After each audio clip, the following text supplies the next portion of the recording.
फॅन्ड्रीमधल्या शालूला पाहून आता तिच्या मागे वेडे व्हाल.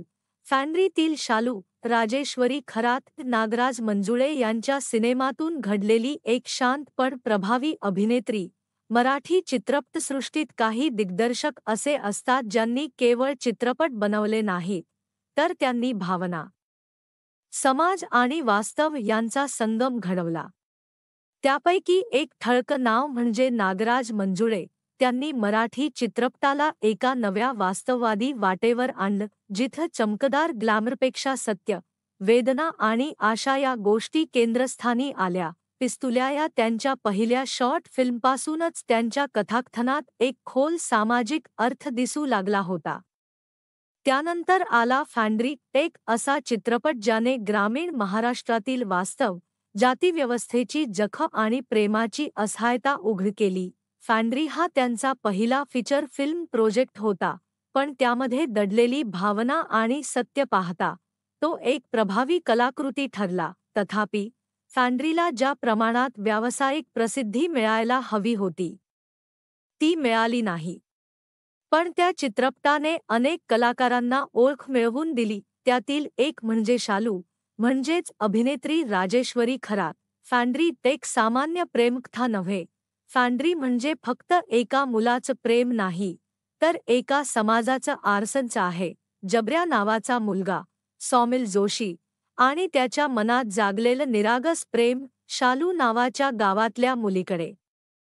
ही प्रेमकहाणी नाजूक आहे, निरागस आहे, पण त्याचवेळी ती वर्ग आणि जातीच्या भिंतींनी बांधलेली आहे. शालूचे पात्र म्हणजे गावातली थोडीशी सुसंस्कृत, श्रीमंत घरातील मुलगी. तिच्या चेहऱ्यावर निरागसता, तिच्या नजरेत अबोली भावना आणि तिच्या उपस्थितीने संपूर्ण पडदा उजळतो. नागराज मंजुळे यांनी शालूला फारसे डायलॉग दिले नाहीत, पण तिच्या नजरेतून बोलणाऱ्या शांततेने प्रेक्षकांना काहीतरी सांगितलं. प्रेमाला शब्दांची नाही, भावना हवी असतात. शालू म्हणजे राजेश्वरी खरात. फॅन्ड्रीतली शालू ही फक्त पडद्यावरची मुलगी नव्हती, ती ख्या आयुष्यातील राजेश्वरी खरात होती. राजेश्वरी ही मूळची पुण्याची असून तिचा जन्म 8 एप्रिल 1998 रोजी झाला. लहानपणापासूनच तिला अभिनय, नृत्य आणि कलाक्षेत्रात रस होता. तिच्या घरच्यांनी तिला या क्षेत्रात जाण्यासाठी नेहमीच प्रोत्साहन दिलं आणि लवकरच ती नागराज मंजुळे यांच्या दृष्टीस पडली. फॅन्ड्रीसाठी पात्र निवड सुरू असताना नागराज मंजुळे ग्रामीण पार्श्वभूमीतील नैसर्गिक चेहऱ्यांचा शोध घेत होते. त्यांना एक अशी मुलगी हवी होती जिच्या चेहऱ्यावर निष्पापपणा असेल, पण डोळ्यात काहीतरी सांगणारी खोलीही असेल, आणि हाच चेहरा त्यांना राजेश्वरी खरातमध्ये दिसला. फॅन्ड्रीमधील अभिनय शब्दांपेक्षा जास्त भावनांचा खेळ. फॅन्ड्रीच्या संपूर्ण चित्रपटात शालू फारसे बोलत नाही. तिचे संवाद अगदी मोजके आहेत. पण ती जबऱ्याकडे पाहते, त्याच्या गाण्यावर हसते, किंवा गावातून सायकलने जाताना त्याच्याकडे नकळत बघते. या प्रत्येक क्षणात ती प्रेमाचं, अंतराचं आणि असहायतेचं मिश्रण दाखवते. हेच तिच्या अभिनयाचं वैशिष्ट्य आहे. मौनातही अभिनय करणं. राजेश्वरीने आपल्या चेहऱ्याच्या हावभावांमधून प्रेम, लाज आणि समाजाच्या भिंतींची जाणीव या सगळ्या भावना इतक्या सहजतेने दाखवल्या की प्रेक्षक तिच्याशी जोडले गेले. फॅन्ड्रीमध्ये शालू ही कथा सांगणारी नाही, पण ती कथेचा उद्देश आहे. जबऱ्याचं प्रेम तिच्या भोवतीचं केंद्र आहे, आणि त्याचं स्वप्न म्हणजे तिचं हास्य. फॅन्ड्रीचं संगीत आणि शालूचा प्रभाव. फॅन्ड्रीचं टायटल सॉन्ग जेव्हा प्रदर्शित झालं, तेव्हा प्रेक्षक अक्षरशः भारावून गेले. त्या गाण्यातला ओढ, वेदना आणि निष्पाप प्रेम, सगळं काही हृदयाला भिडणारं होतं. शालू आणि जबऱ्याची ती निरागस केमिस्ट्री लोकांना आठवते आजही. गाणं प्रसिद्ध झालं तसं लोक चित्रपटाची आतुरतेने वाट पाहू लागले. पण जेव्हा चित्रपट आला, तेव्हा काहींना तो फार हळू आणि वास्तववादी वाटला, कारण तो सिनेमा नव्हता, तो आयुष्याचा आरसा होता. फॅन्ड्रीनंतरचं जीवन.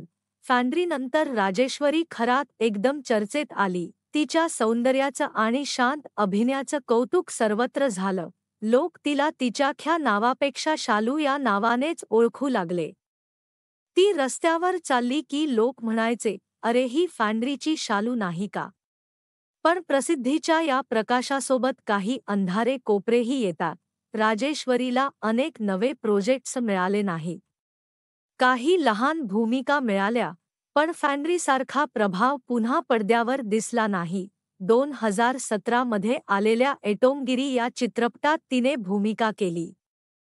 पण त्या चित्रपटाला फारसा प्रतिसाद मिळाला नाही. सोशल मीडियावरचा नवा प्रवास, ज्या काळात सिनेमातून फारशी कामं मिळत नव्हती, त्या काळात राजेश्वरीने स्वतःसाठी नवा मार्ग निवडला. Social media. आज ती इंस्टाग्रामसारख्या प्लॅटफॉर्मवर खूप सक्रिय आहे. ती आपल्या फोटोशूट्स, फॅशन लुक्स आणि दैनंदिन जीवनातील क्षण चाहत्यांसोबत शेअर करते. ती आता एकदम बदललेली दिसते, अधिक आत्मविश्वासू, स्टायलिश आणि खुल्या मनाची. अलीकडेच तिचे काही बोल्ड फोटोशूट्स सोशल मीडियावर प्रचंड व्हायरल झाले. लोकांनी तिला कौतुक आणि टीका दोन्ही केल्या, पण राजेश्वरीने त्या सर्वावर शांततेने उत्तर दिलं. मी आजही तीच शालू आहे, फक्त आता माझ्या स्वतःच्या ओळखीला न्याय देत आहे. एक वेगळं रूप, अभिनेत्री ते प्रभावक. आज राजेश्वरी फक्त एक अभिनेत्री नाही, तर ती इन्फ्लुएन्सर म्हणून ओळखली जाते. ती फॅशन, ब्युटी आणि वुमन एम्पॉवरमेंटवर बोलते. तिचं म्हणणं असतं की फॅन्ड्रीनं मला ओळख दिली, पण आता मी माझ्या मेहनतीनं स्वतःची जागा निर्माण करते. ती अनेकदा तरुणींना सांगते की संधी मिळाली नाही म्हणून थांबू नका, स्वतःची संधी तयार करा. हेच तिच्या प्रवासाचं वैशिष्ट्य आहे.